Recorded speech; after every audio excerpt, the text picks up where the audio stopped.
Today we're going to talk about how to set up a site abandonment.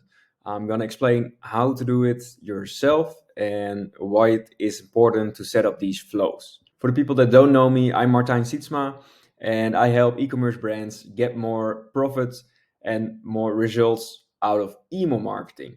All right, so let's begin. First off, what is a site abandonment? In this picture on the right, you see a customer journey, the easy variant of the customer journey.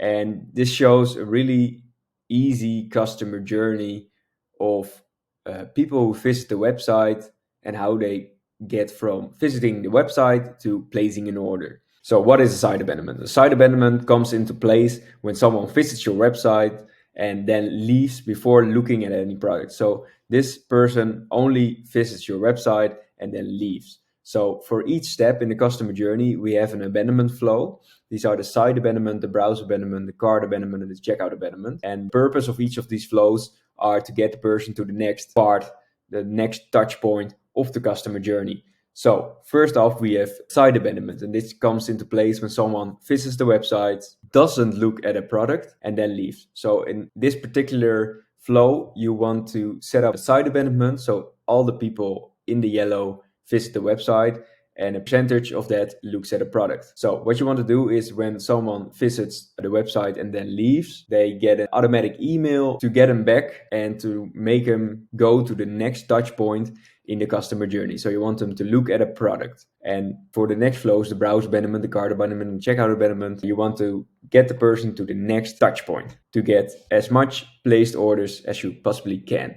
So in this video, we're gonna set up a site abandonment in Klaviyo, and I will show you what to do so you don't spam people and send them 10 emails a day, and how you can filter out the other abandonment flows and how to set it up correctly. So let's get started. First off, the metric you want to use is active on site. So this trigger, the flow triggers when someone is active on site, but you don't want to trigger it when someone is already in the next touch point. So you have to set up some filters so you don't send too many emails and people don't get stuck in multiple flows at once. So what you want to do is set up these 5 filters for this specific abandonment, the site abandonment, and that is viewed product. So if someone has viewed a product 0 times since starting this flow, it's all right if they go in. So, and all these parts are just a extra checkup if the person isn't already in the next touch point of the customer journey. So if we look back at the funnel, you only want to send the site abandonment emails to the people who have stayed in the yellow part. So you don't want to send to people who have viewed the product, added to cart, started to checkout, or placed an order. And you don't want to send too many emails, so you have to set up has not been in this flow in the last 45 days or something. So people don't get the same email every other day, and you only send these emails once in a month or once in 45 days. So, all right, let's go to Klaviyo and let's start up a site abandonment. So here we are. Okay, so let's start with the trigger. So the trigger was visits the website. So we put in the metric as trigger. Then we say active on site. This flow will trigger if someone is active on site. With the filters, we're gonna filter out the people who already are in the next touch point. Let's add the flow filters I just talked about. So first one was what someone has done or not done. Then you say person has, and then you want viewed product 0 times since starting this flow. So if someone looked at a product, they will not receive this email because they will receive the browse abandonment. So, and you want to do this a couple of times in this one. So we also want to add to cart. So a person that has added to cart 0 times since starting this flow. Because if they added products to their cart, we don't want to send the site abandonment.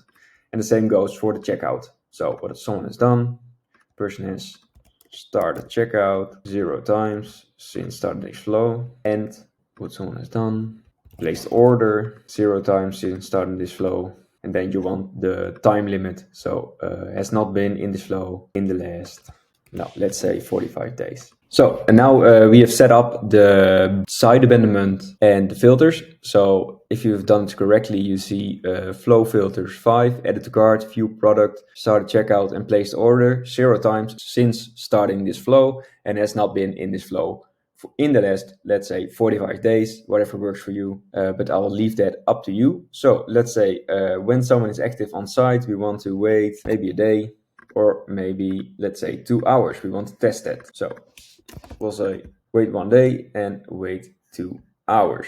If you want to test different types of times, you have to do a conditional split. It's like an A/B test in your flow. You can put it above and you can say a random sample, only include 50% of people and then save. And this way, 50% of the people that go through this flow will go to wait 1 day and 50% of the people will wait for 2 hours and then get the site abandonment. It's always nice to know this, so that's why I edit to this video. So, and then we can put an email here, put an email here. You can put it in the same email if you want, and then we can, let's say we want to make it a site abandonment with 3 emails. We want to wait 12 hours after this one, and we want to wait 10 hours after this one. Then we want another email. We want another email here. We want to wait another 12 hours here, and we want to wait another 12 hours here. So this flow will take 24 hours and this flow will take 24 hours. So that's the difference now for the A/B test, and then we're done. So now we have a site abandonment set up with 3 different emails, and we have got an A/B test with, on one side we've got a flow that takes 24 hours, and on the other side we have a flow that takes 24 hours. And you can A/B test this, whatever works for your business. It's a little bit different for every business. I can't say otherwise, too bad. So you have to test it yourself. But this is a good way to start setting up your site abandonment, and you can tweak this however you want. You can design your emails the way you want. And because you don't know what kind of products these people like most of the time, you have to send some generic emails. Maybe you can send your bestsellers.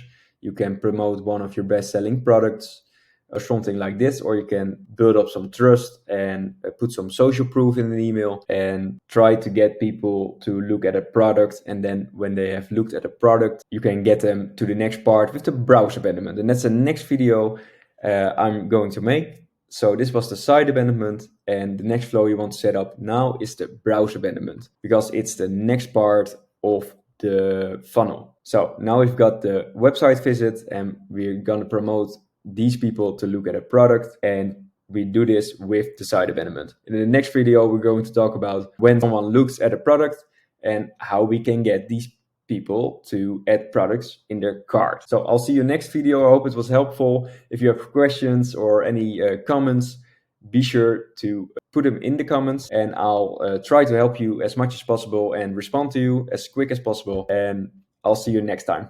Bye bye.